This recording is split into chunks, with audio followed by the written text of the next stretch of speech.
Chapter 21. They're here. Stanley had been keeping watch at a grill in the door, peering out into the main room of the shop. He had been there some time, tense and still. Now, he sprang into action, pulled back the bolt, and opened the door. He stepped aside, pulling his cap from his head. Kitty heard the familiar, slow tapping of the stick approaching. She rose from her seat, arching her back to smooth out the aches and chill. Beside her, the others did likewise, Fred rubbing his neck and swearing under his breath. Of late, Mr. Pennyfeather had grown more insistent on these little courtesies. The only light in the back room came from a lantern on the table. It was late, and they did not want to attract the attention of passing spheres. Mr. Hopkins, who came in first, paused in the doorway to let his eyes adjust, then moved aside to guide Mr. Pennyfeather through the door.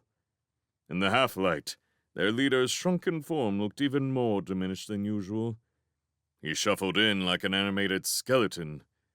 Nick's reassuring bulk brought up the rear. All three entered the room, Nick closing the door softly behind them. Evening, Mr. Pennyfeather, sir. Stanley's voice was less chipper than normal. To Kitty's ears, it carried a nauseating, false humility. There was no reply. Slowly, Mr. Pennyfeather approached Fred's wicker chair. Each step seemed to give him pain. He sat. Anne moved across to place the lantern in a niche beside him. His face was wreathed in shadow. Mr. Pennyfeather rested his stick against his chair. Slowly, one finger at a time, he plucked his gloves from his hands. Mr. Hopkins stood beside him, neat, quiet, instantly forgettable. Anne, Nick, Kitty, Stanley, and Fred remained standing. This was a familiar ritual. Well, sit. Mr. Pennyfeather placed his gloves on his knee. My friends, He began. we have come a long way together. I need not dwell on what we have sacrificed or... He broke off, coughed. For what end? It has lately been my opinion, reinforced by my good Hopkins here, that we lack the resources to carry the fight to the enemy. We do not have enough money, enough weapons, enough knowledge. I believe we can now rectify this. He paused, made an impatient signal. Anne hurried forward with a glass of water.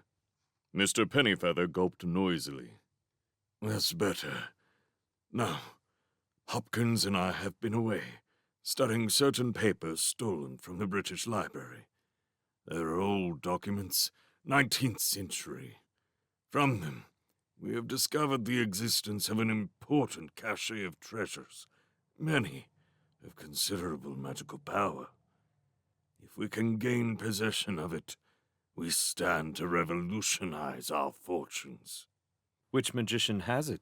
Anne asked. At present, they are beyond the magician's reach. Stanley stepped forward eagerly. We'll travel wherever you want, sir, He cried. to France or Prague or the ends of the earth. Kitty rolled her eyes skywards. The old man chuckled. We do not have to go quite as far as that. To be precise, we only have to cross the Thames. He allowed the ripple of amusement to subside. These treasures are not in some far temple. They are all very close to home, somewhere we have all passed 1,000 times. I will tell you. He raised his hands to quell the rising hubbub. Please, I will tell you. They are here, at the heart of the city, the heart of the magician's empire. I am talking about Westminster Abbey. Kitty heard the other's intakes of breath and felt a shiver of excitement run up her spine. The Abbey? But no one would dare. You mean a tomb, sir? Nick asked. Indeed. Mr. Hopkins, if you would explain further. The clerk coughed. Thank you. The Abbey is the burial site of many of the greatest magicians of the past. Gladstone, Price, Churchill, Kitchener, to name but a few. They lie entombed in secret vaults deep beneath the floors, and with them lie their treasures, items of power that the faltering fools of today can only guess at. As always, when Mr. Hopkins spoke, Kitty scarcely acknowledged him. She was toying with his words, with the possibilities they entailed. But they laid curses on their tombs, Anne began. Terrible punishments await those who open them. From the depths of his chair, Mr. Pennyfeather let out a wheezing laugh. Today's leaders, poor excuses for magicians all, certainly avoid the tombs like the plague. They're cowards, everyone. They quail at the thought of the revenge their ancestors might take were they to disturb their bones. The traps can be avoided, Mr. Hopkins said, with careful planning. We do not share the magician's almost superstitious fear.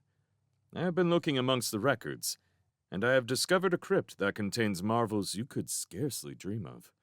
Listen to this. From his jacket, the clerk produced a folded piece of paper. In dead silence, he opened it, drew a small pair of spectacles from his pocket, and perched them on his nose.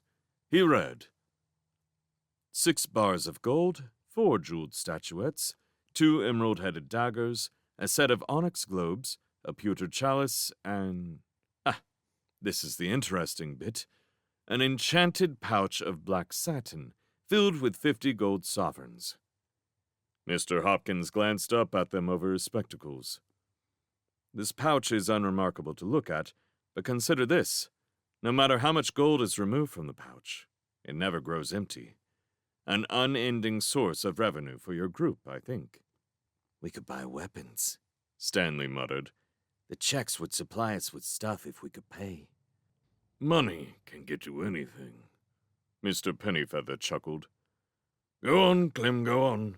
That isn't all by any means. Let me see. Mr. Hopkins returned to the paper. The pouch... yes, and an orb of crystal in which, and I quote, glimpses of the future and the secrets of all buried and hidden things can be descried. Imagine that, Mr. Pennyfeather cried. Imagine the power that would give us. We could anticipate the magician's every move. We could locate lost wonders of the past, forgotten jewels. We'd be unstoppable, Anne whispered. We'd be rich, Fred said. If true, Kitty remarked quietly. There is also a small bag, Mr. Hopkins went on, in which demons may be trapped. That might prove useful, if we can discover its incantation.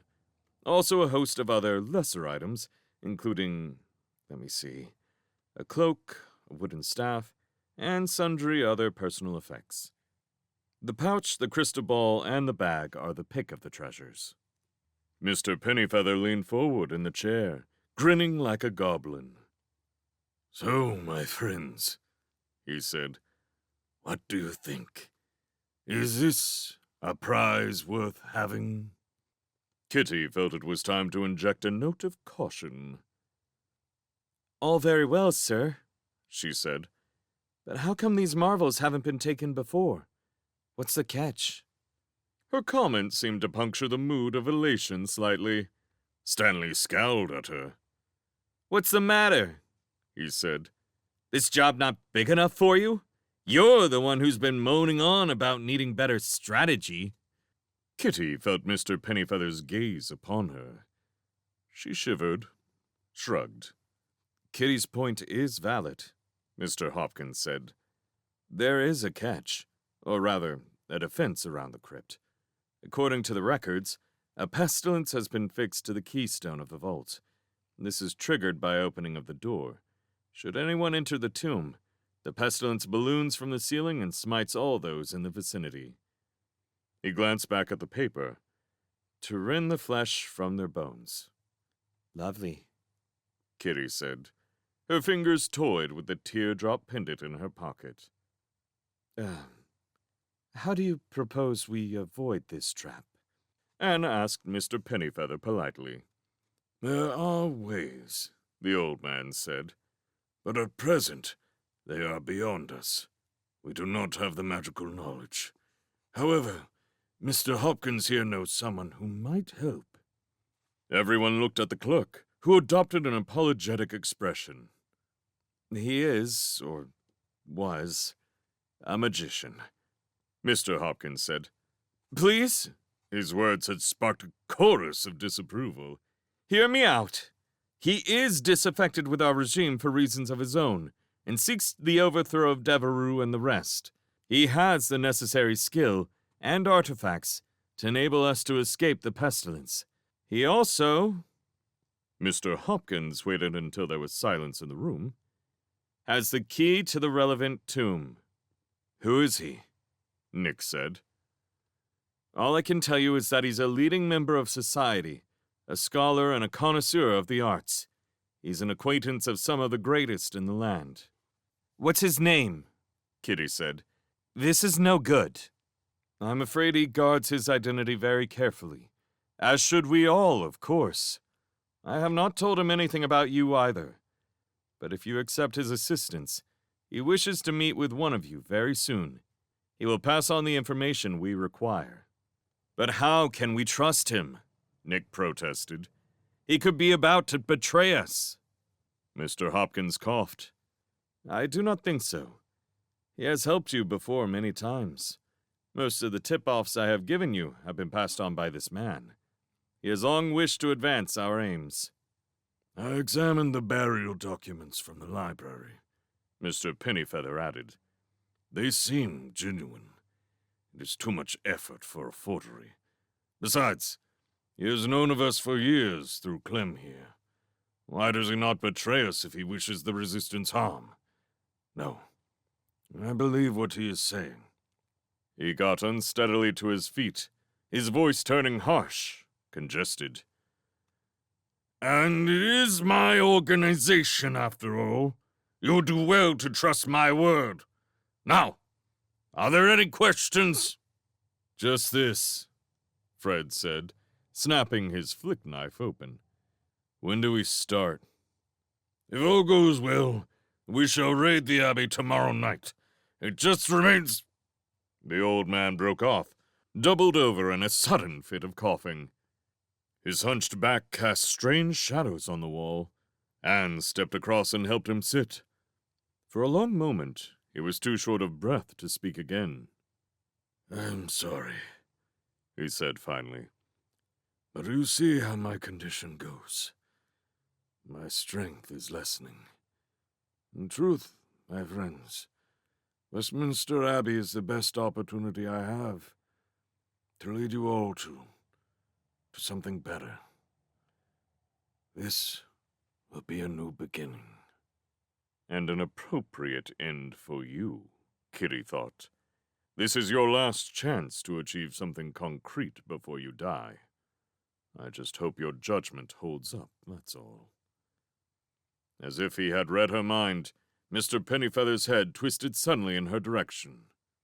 It just remains, he said, to visit our mysterious benefactor and discuss terms. Kitty, since you are so sprightly today, you will go to meet him tomorrow. Kitty returned his gaze. Very well, she said. Now then, the old man turned to regard them all, one by one. I must say I'm a little disappointed. None of you has yet asked the identity of the person whose tomb we are about to enter. Are you not curious? He laughed, wheezing. Yeah. Whose is it, sir? Stanley asked. Someone with whom you all will be familiar from your school days. I believe he still figures prominently in most lessons. None other than the founder of our state, the greatest and most terrible of all our leaders, the hero of Prague himself. Mr. Pennyfeather's eyes glittered in the shadows. Our beloved William Gladstone.